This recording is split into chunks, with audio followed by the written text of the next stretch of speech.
Welcome to We Have Great News, your place for the latest and greatest news updates from around the globe. Today is Sunday, April 19th, with your hosts, Doug Buchanan and Luke Buchanan. What's happening, everyone? Let's get right into it. We have breaking news out of Montgomery County. Pay close attention, mamas and papas. The PA Liquor Control Board has announced the reopening of 5 fine wine and good spirit stores in the Montgomery County area. Maple Glen, Bryn Mawr, Jenkintown, Bala Cynwyd, and Flowertown will be reopening on Monday, April 20th from 9 a.m. to 5 p.m. All orders must be placed between 9 and 1 p.m. with a 6-bottle daily limit. That'll be rough in our house. The Enterprise newspaper asked the question this week, what does coronavirus learning look like? We asked the community, and here was their response. 8-year-old Logan has developed his own face shield while participating with his second grade class online. 6-year-old Chenzo has found the learns best while sitting upside down. Way to go, Chenzo. And this mom's upset that her kids now know how dumb she really is. So embarrassing. The Bible is now back on the bestseller list as Catholics and Christians flock to the good book to figure out how Jesus turned water into wine. Also new to the list this week, the beautiful poetry of Donald Trump. Yes, folks, this is really for sale on Google Play. Yes, it is. $6.61. Check it out. And now for a reminder to all that are quarantining, please remember to put on pants when you go to the mailbox. Yes, Tara, we're talking to you. Put on pants, or you'll have your frightened neighbor Lisa looking at you while you're out there in your bloomers. You'll also need to change out of your house boom boom shorts before going to Walmart. And gentlemen, when choosing something to wear, please stay out of your wife's closet. Maybe a pair of dungarees would do, but not a house dress. With summer quickly approaching, women are searching the web for everyone's favorite 3-piece bikini. It's it. It's the fashion of 2020, ladies. A popular trend during the pandemic has been for men and women to stop shaving, leaving men looking more like this after 39 days of quarantine. And women looking a bit more like this. Ironically, selfies are down 72% during this period. Let's just tell everyone we need this pandemic next time to include essential workers for salons. President Trump cut funding to the World Health Organization this week. Still don't understand why when they have the best quarantine slogan ever. Wu-Tang! In other world news, Democratic presidential nominee Joe Biden ran screaming from his home after seeing this ship in New York, yelling, "We are being invaded by the Swiss." Talks of people planning to protest the quarantine have outraged many Americans until one protester was seen holding this sign, and then everyone was like, "Oh!"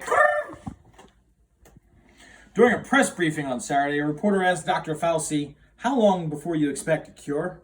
President Trump interrupted by shouting out, "I have the cure! It's a big, beautiful cure. The best anyone's ever seen, better than China, better than Italy. China, no cure. U.S. cure. So beautiful." As some public parks reopen next week, visitors will find new equipment in the parks that continue to promote social distancing. Millions of Americans celebrated Easter last Sunday, and for most, 2020 was much different than 2019. Millions of children were shocked to find what the Easter Bunny left in their baskets. That's right. Wine bottles and toilet paper. The new currency of the U.S. Now in sports news.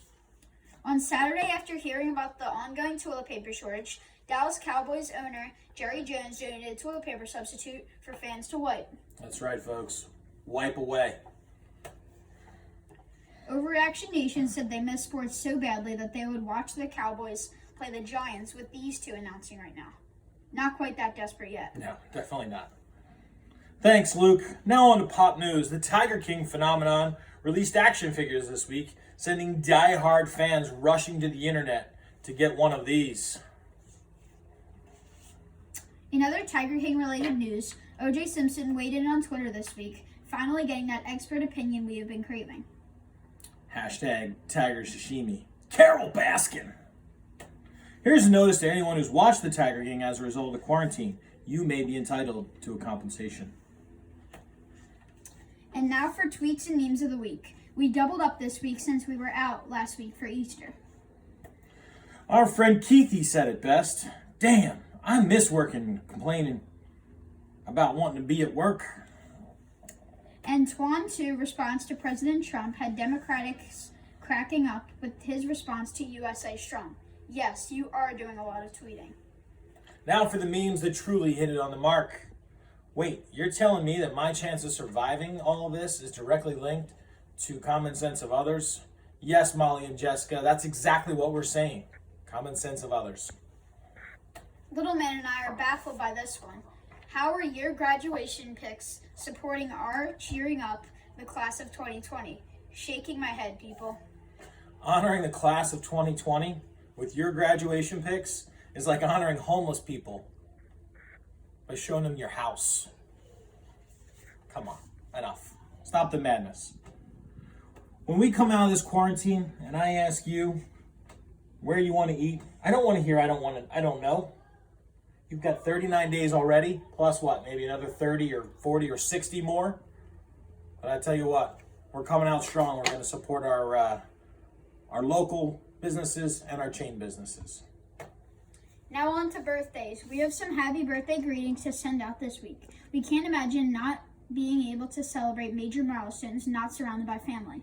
So we are wishing a happy birthday to John Fenningham, who turned 70 over the weekend. Other greetings go out to Jen Rogers, Charlotte Rogers, my man Ernie Burrell, Scotty Fitzpatrick turned 50 yesterday. We have Matt Powell, Tony Marie Harvey, April Teresi, Nick Farina, Kim Morris, Megan McDonald, Jen Halverson of St. Genevieve School, and my man DJ Bob Sacco, who everyone has been introduced to. All of whom celebrated this past week. As we look at the week ahead, we'll celebrate Karen Buchanan. You have a gift? Billy Joe Farron, Joey McFillin on Monday, April 20th. Annie Horvath on April 21st. Katie Palopoli, Melinda Williamson, and Erin Durkin on April 23rd. We can't wait to celebrate with each of you over a few cocktails. Be safe. We miss you all. Now for the serious segment. Two expectant mothers all over the world, and we have 3 in our family alone. This isn't what we were planning. Your emotions must run from anxiety to excitement to fear, because the journey is already challenging before the world changed. But you are a force. Even in this uncertain time, like all the women that came before you, you will learn how strong you are, because you're a mom now. The experience will be different than you imagined, but there is still so much magic to be found. And the moment you meet that sweet boy or girl, your love will outshine your worries. You're not alone. We'll get through this because nothing is more powerful than being a mom. You've got this, so. For Bree, Catherine, and Melissa in our family, and for all the others out there, you have our love and support. There's a world of people here to help you. We'll get through it. Finally, thank you to our retail workers, food manufacturers, doctors, and nurses on the front line. We certainly couldn't do it without you. No, we couldn't. Thank you all for everyone for doing your part. And for John Krasinski of SGN, we're sorry we ran out of time today. We'll get you on again soon. Keep up the great work on your network. We're all in this together. Please like, share, comment, or subscribe. Let us know what topic we can tackle for you next. Also, send us your birthday or other announcements, and we'll get them on air. Until next time, I'm Luke Buchanan. And I'm Doug Buchanan. Have a great day. Stay safe and healthy, both physically and mentally.